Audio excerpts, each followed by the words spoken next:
¿Qué es la ansiedad? ¿La ansiedad será una alarma sin apagar? ¿Cuáles son los síntomas o cómo saber si sufro de una ansiedad ya disfuncional? De esto hablaremos en este nuevo episodio de Psicodalia, así que no te pierdas lo que sigue. Les doy la bienvenida, soy Dalia Alexia, soy psicóloga y psicoterapeuta y en este episodio nos cuestionaremos, como bien lo comenté, cómo saber cuando una ansiedad ya roza lo desadaptativo y cuando una ansiedad es normal o si el sentir ansiedad se podría clasificar como una emoción normal.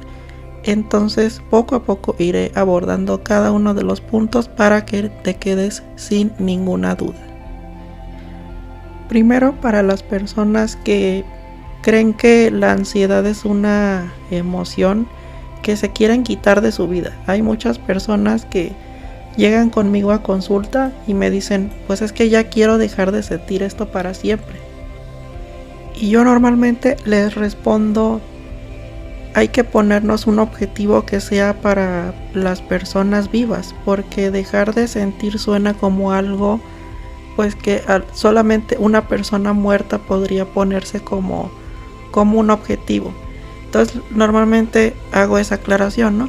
La ansiedad no es algo que se pueda quitar del cerebro, que ya podemos dejar de sentir para siempre, y más bien es una emoción con la que podemos aprender a convivir poco a poco. Y regreso, como anteriormente lo he hecho, a la metáfora de la televisión. Cuando tenemos una emoción necesitamos sentirla en un nivel adecuado, y la ansiedad no es la excepción. Necesitamos un poquito de ansiedad en nuestra vida, pero no necesitamos que sea excesiva o exagerada de manera que ya no podamos vivir bien. Entonces la ansiedad es una emoción normal que necesita sentirse, y de no sentirla podríamos correr ciertos peligros, al igual que al sentirla en exceso. Entonces, aclarado este punto, pues punto número 1, podríamos decir que la ansiedad es una emoción normal y válida y que es parte de la vida. Las personas normalmente queremos evitar el sufrimiento a toda costa, y una de las posturas de un tipo de terapia del cual soy especialista es pues que el sufrimiento como tal no es algo de lo que debamos huir o evitar, y que es precisamente parte de la vida sufrir, o como decía la frase que se le atribuye a Buda, el sufrimiento, el dolor es inevitable y el sufrimiento es opcional. En este caso, desde la terapia que yo soy especialista, que se llama terapia de aceptación y compromiso, que posiblemente en un futuro episodio hable más detalladamente de ese tipo de terapia, pues la ansiedad es parte de las emociones y es una emoción válida que es normal y que sintamos, y que entre más la evitemos, posiblemente más se agrave y se haga más grande incluso. Ahora, me gustaría hacer la diferenciación entre miedo y ansiedad, porque a veces se habla como si fuera la misma palabra. Y el miedo normalmente es hacia el presente. Por ejemplo, si te pusieran una tarántula en el brazo, ahí se podría decir que tienes miedo, no ansiedad. Porque conoces la amenaza, tienes el objeto enfrente de ti. Y en cambio, la ansiedad es un miedo, digamos un temor hacia el futuro. Muchas veces es un temor que ni siquiera está fundamentado, que prevé peligros futuros, posiblemente y en muchas ocasiones inventados. No sé si te ha pasado pues que estás todo el día pensando en mañana, que mañana va a pasar esto, mañana va a pasar esto. Llega mañana y no ocurre, o en caso de que ocurra, incluso ocurre de manera totalmente diferente o no exactamente como lo predijo tu mente. Ojo ahí, porque a veces la mente nos juega malas pasadas, nos juega algunos trucos y a veces le creemos, le compramos todo lo que nos dice, y ahí es cuando la ansiedad puede llegar a volverse disfuncional. Entonces la ansiedad se vuelve una incertidumbre, una constante duda de qué va a pasar, estaré en peligro o me irá bien, cómo será mi futuro. Casi siempre es esta típica en comparación de que la ansiedad es una perspectiva hacia el futuro y la culpa una perspectiva o la visión hacia el pasado, ¿no? Entonces esta es como la diferenciación importante que se tendría que hacer entre miedo y ansiedad. Y es por eso que la ansiedad en ocasiones se vuelve un problema, porque normalmente es, como digo, inventado a través de pensamientos muchas veces intrusivos y que te ocasionan malestar, como si fueran mosquitos que se la pasan volando en tu cabeza. Hay una manera que utilizo para normalizar la ansiedad y es recordarle a las personas que sin la ansiedad la humanidad ya se hubiera extinto desde hace millones de años.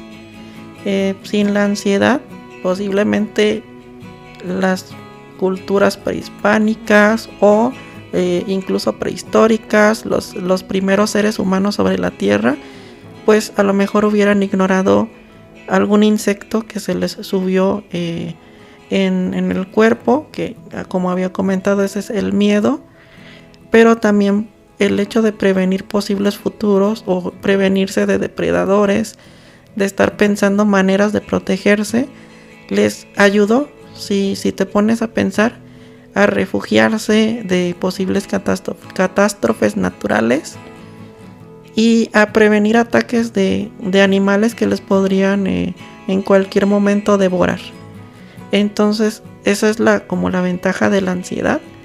Repito, o sea, la ansiedad sí es útil, pero cuando se vuelve exageradamente imaginaria, o sea, cuando el contexto de la ansiedad ya solamente es relacionado con pensamientos y no como algo que realmente te vaya a ayudar, que esté basado en hechos, en evidencias que sepas que pueden ocurrir, pues entonces solamente van a estar como pensamientos que te van a estar dando vueltas en la mente y que no te van a dejar vivir tu día plenamente por estar, como cotidianamente se dice, viviendo en el mañana. Me gustaría también hablar un poco de los factores que contribuyen a la aparición de la ansiedad, que suelen resumirse en dos: la genética o la parte biológica y la parte ambiental o de la experiencia. Gran parte de la ansiedad puede ser heredada. Hay un cierto porcentaje que se podría decir que si tuviste o sufriste ansiedad, un porcentaje fue transmitido de tus ascendentes, de tu mamá, papá, abuelos, tatarabuelos, bisabuelos incluso. Y otro factor que contribuyó a que se manifestara la ansiedad en tu vida fue la experiencia y el ambiente.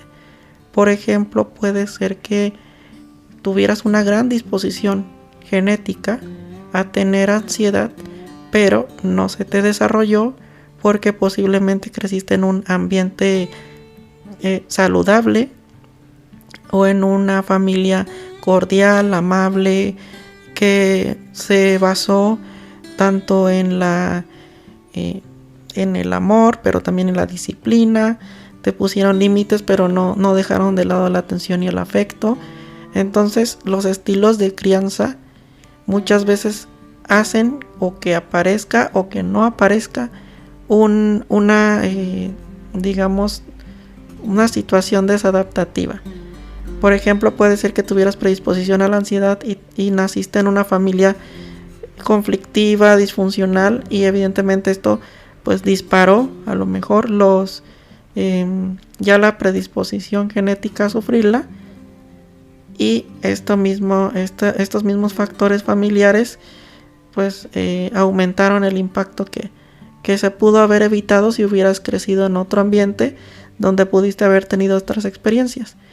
O también puede ser lo contrario, ¿no? Que no nazcas con mucha predisposición a la ansiedad, Sin embargo, tu entorno, pues fue un entorno a lo mejor de peligro, a lo mejor un barrio peligroso con delincuentes, con una madre o un padre alcohólico, violento.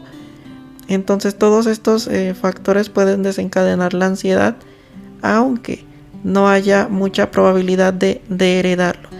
Entonces, si te das cuenta, hay una gran variedad de maneras de decir que una ansiedad se presentó.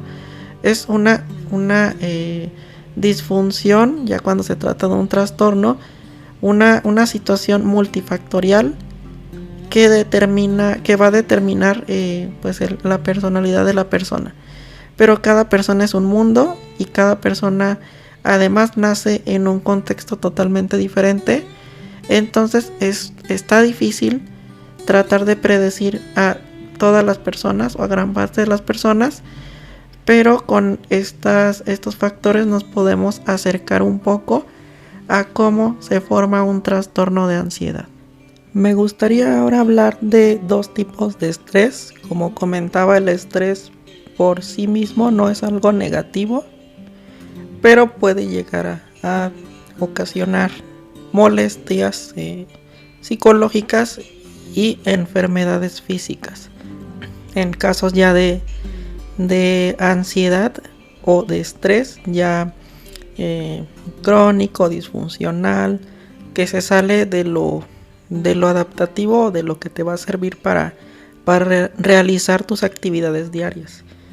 Uno de los tipos de estrés que me gustaría comentar, después de todo, la ansiedad y el estrés están vinculados, es el EU3. El EU3 es un tipo de estrés positivo o beneficioso.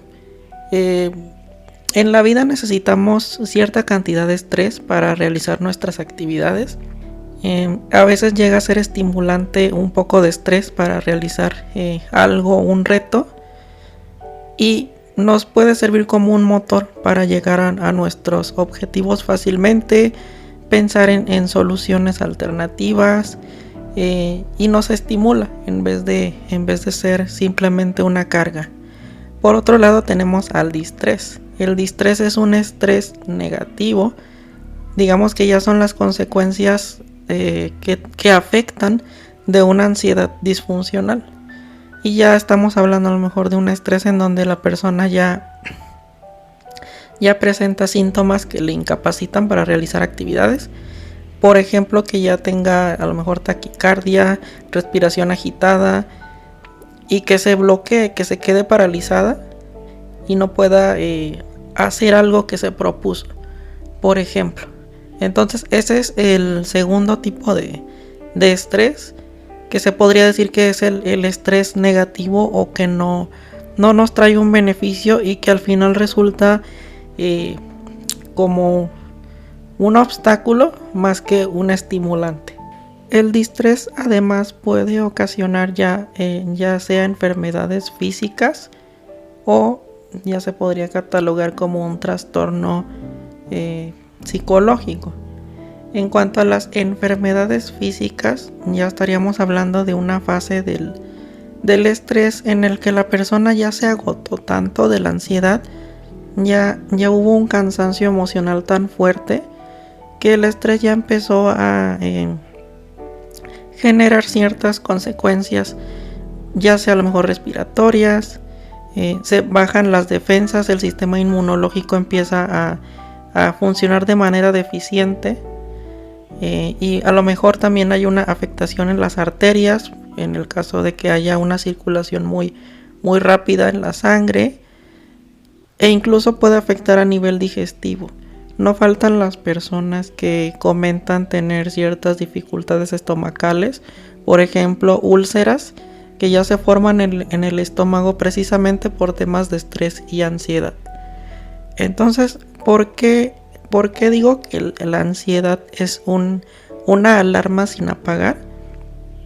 Me gusta usar mucho una metáfora con mis consultantes, y les digo que la ansiedad es como una alarma, como el despertador. Si pones despertador, como el despertador que pones por las mañanas para despertarte. Cuando suena el despertador, cumplió su función, te despertó y pudiste llegar a tiempo a tu actividad o simplemente despertarte a la hora que querías. Sin embargo, la ansiedad o un trastorno de ansiedad podría decirse que es como si el despertador, en vez de apagarlo, lo dejaras sonando y te lo echaras a la bolsa, a la mochila, o lo cargaras contigo como una mochila y te lo llevaras a tus actividades y estuviera todo el día sonando contigo y llegaras incluso a la cama ya a dormir todavía con el despertador sonando. Entonces, ¿qué podemos reflexionar de esto? Que la ansiedad como tal es una alarma que te funciona, pero cuando cumplió su función ya no es tan necesario que siga sonando ese despertador o esa alarma. Y funciona así con todas las emociones, no nada más con la ansiedad. La culpa de igual manera es como una pequeña alarma que también puede ser que sea una culpa ya muy alargada en el tiempo, crónica. Pero para las personas a lo mejor que tienen mucha culpa sería recordarles que la culpa tiene la función de movilizarte y hacer algo. Y una vez cumplida la función, pues ya se puede dar por apagada, ¿no? Digamos, o por terminada esa culpa. Igual la ansiedad, ¿no? La ansiedad, si ya cumplió su función como de prevenir, si ya te ayudó como una alarma a prever posibles peligros y ya evaluaste la posibilidad de que venga una situación alarmante, pero ya te diste cuenta de que no es del todo cierto, o bueno, al menos ya utilizaste esa alarma para prevenirte, pues ya no es tan necesaria la ansiedad y digamos que cumplió su función y que ya no es necesaria.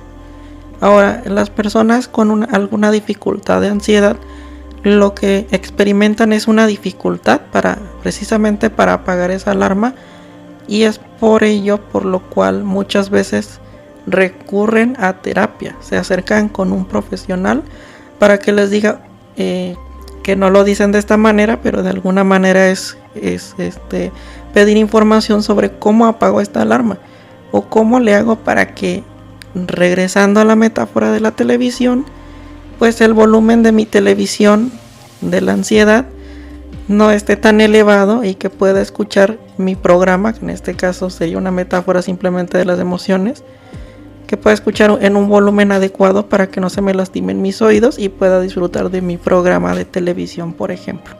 Entonces me tenía ganas de hacer esta aclaración de cómo, pues sí, termina siendo como una alarma, pero que al fin y al cabo tú tienes la última palabra de cuánto tiempo quieres que esta alarma permanezca o termine de una vez por todas. Que ojo, esto no quiere decir que la alarma la vas a tirar a la basura o te vas a deshacer de ella, sino que te vas a relacionar de una manera diferente con la ansiedad. Uno de los factores que contribuyen a la aparición de los problemas de ansiedad, además de los factores que hablé, ya sea genéticos o ambientales, son los estilos o formas de pensar que se convierten en disfuncionales y casi como si fueran pensamientos intrusos. Estos pensamientos, además de que aparecen constantemente y se vuelven casi una obsesión, van generando dificultades emocionales. Si escuchaste algunos de los primeros episodios, y no mal recuerdo el primer episodio del podcast, hablé de que una de las maneras de gestionar adecuadamente las emociones es monitorear lo que pensamos. Constantemente estar notando cómo proceso la información del medio externo, cómo interpreto la realidad, y a partir de ahí se va a formar una emoción. No es lo mismo que piense en cualquier momento me voy a morir y que sea un pensamiento constante que me genere ansiedad durante muchos días, que decir a lo mejor en mi mente La muerte no creo que llegue porque soy una persona saludable, además soy joven, no tengo antecedentes médicos de que me vaya a pasar algo mortal. Entonces es poco probable que me vaya a morir. En el primer estilo de pensamiento, pues fui muy tajante, o sea, dije me voy a morir y ya, y no lo razoné. Entonces termina siendo un tipo de pensamiento irracional, una creencia irracional. Y en la segunda manera de pensar, pues dialogué de una manera más razonable, fundamentando con evidencias que no es probable que me vaya a morir, y por lo tanto no está fundamentada la ansiedad. Entonces, cuando cambiamos esta interpretación de las situaciones, evidentemente la ansiedad al menos va a disminuir. Por ejemplo, si te apareciera un grano en el cuerpo y tú pensaras que es cáncer, evidentemente esto va a generar una respuesta ansiógena. Diferente sería que pensaras, pues solo es un grano o es algo pasajero, no es algo que me vaya a afectar en una intensidad muy fuerte y para toda la vida. Y esta manera de pensar va a fomentar una postura más relajada a nivel psicológico, pero también a nivel emocional. Entonces hay que tomarlo en cuenta. A la próxima que experimentemos ansiedad y estemos procesando la realidad o interpretando las situaciones de una manera muy exagerada o catastrófica.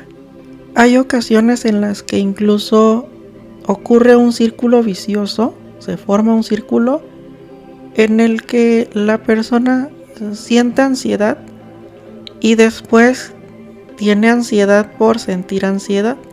Ocurren mucho estas situaciones con las emociones, por ejemplo, tristeza por sentir tristeza, enojo por enojarte, o ansiedad por sentir ansiedad, o incluso evitar, o sea, evitar la evitación, o preocuparte por en algún momento preocuparte. Y esto va agravando también la misma situación. Entonces, romper estos bucles o círculos viciosos ayudan a no agravar, a que el problema no se vuelva más grave. En ocasiones utilizo la metáfora de la bola de nieve, esa en la que los intentos de solución van a veces agravando el problema. Por ejemplo, que tú te sientas triste o ansioso, ansiosa, y decidas combatirlo con alcohol, y entre más tomas alcohol, más ansiedad sientes o más tristeza, y esto a la larga puede provocar que haya más alcoholismo y haya más ansiedad, como una bola de nieve que va creciendo y creciendo. Misma situación ocurre al contrario. Si tú encuentras intentos de solución exitosos y los empiezas a aplicar constantemente, el círculo se vuelve virtuoso, y entre más aplicas lo que funciona, más vas alcanzando tus objetivos, o creciendo como persona, o abriéndote a nuevas maneras de resolver situaciones, o de llegar a alternativas saludables para vivir. Entonces esa es una situación curiosa, la ansiedad por sentir ansiedad, o el querer evitar la ansiedad, y ese buscar evitar la ansiedad muchas veces genera precisamente la ansiedad, y se realimenta con esta evitación, con buscar no sentir la ansiedad o mitigarla completamente. Entonces, por ejemplo, las personas que se obsesionan con los fármacos, con alguna droga o algo para no sentir, precisamente están en algún punto fortaleciendo a futuro sentir todavía más esta emoción de una manera más agravada, o simplemente no experimentando y viendo si realmente lo que sienten es malo o en algún punto tal vez útil. Entonces se pierde la experiencia de precisamente experimentar las emociones, y esto va a traer ciertas dificultades a futuro. Me gustaría solo hacer mención del mindfulness o atención plena como un método no para controlar la ansiedad, sino para relacionarnos de una manera diferente con las emociones y con todo en general. Después de todo, la atención plena, que en este episodio no hablaré ni ahondaré en este tema, pero te lo dejo como una palabra, un concepto que si quieres de una vez podrías investigar y que ayuda a relacionarnos de una diferente manera con el hecho de cómo nos sentimos o los pensamientos que tenemos. Y normalmente se le conoce o se le asocia con la meditación. Pero bueno, ya hablaré, como comentaba, más a detalle en un episodio futuro. Y en caso de que también reciba comentarios por correo o por algún medio de contacto en el que se quiera recibir más información de este tema, pues adelantaré el platicar sobre la atención plena. Pero por lo pronto lo dejo sobre la mesa, lo dejo como una manera de gestionar adecuadamente los pensamientos y las emociones. El mindfulness o la atención plena, por si nunca habías escuchado ese nombre, es una herramienta poderosa que nos puede ayudar a vivir más plenamente las circunstancias. Y bueno, ya se acerca el final del episodio. Al final ya leeré un cuento con el que me gustaría cerrar el episodio de hoy. Pero antes no me gustaría irme sin recordarte suscribirte o darle en el botón de seguir. Si la plataforma te lo permite, también puedes calificar, dejar una reseña y recordarte también mis medios de contacto, como sería el correo alemonterocabrera@gmail.com, Instagram dalealexiamontero, Facebook sic.alemontero, y por ahí estaría recibiendo tus sugerencias, tus peticiones de episodio o tus solicitudes de terapia psicológica. Recordemos que también atiendo por videollamada en caso de que estemos a varios kilómetros de distancia. El cuento dice así: había una vez un campesino chino, pobre pero sabio, que trabajaba la tierra duramente con su hijo. Un día el hijo le dijo: «Padre, qué desgracia, se nos ha ido el caballo». «¿Por qué le llamas desgracia?», respondió el padre. «Veremos lo que trae el tiempo». A los pocos días el caballo regresó, acompañado de otro caballo. «Padre, qué suerte», exclamó esta vez el muchacho. «Nuestro caballo ha traído otro caballo». «¿Por qué le llamas suerte?», repuso el padre. «Veremos qué nos trae el tiempo». En unos cuantos días más, el muchacho quiso montar el caballo nuevo y este, no acostumbrado al jinete, se encabritó y lo arrojó al suelo.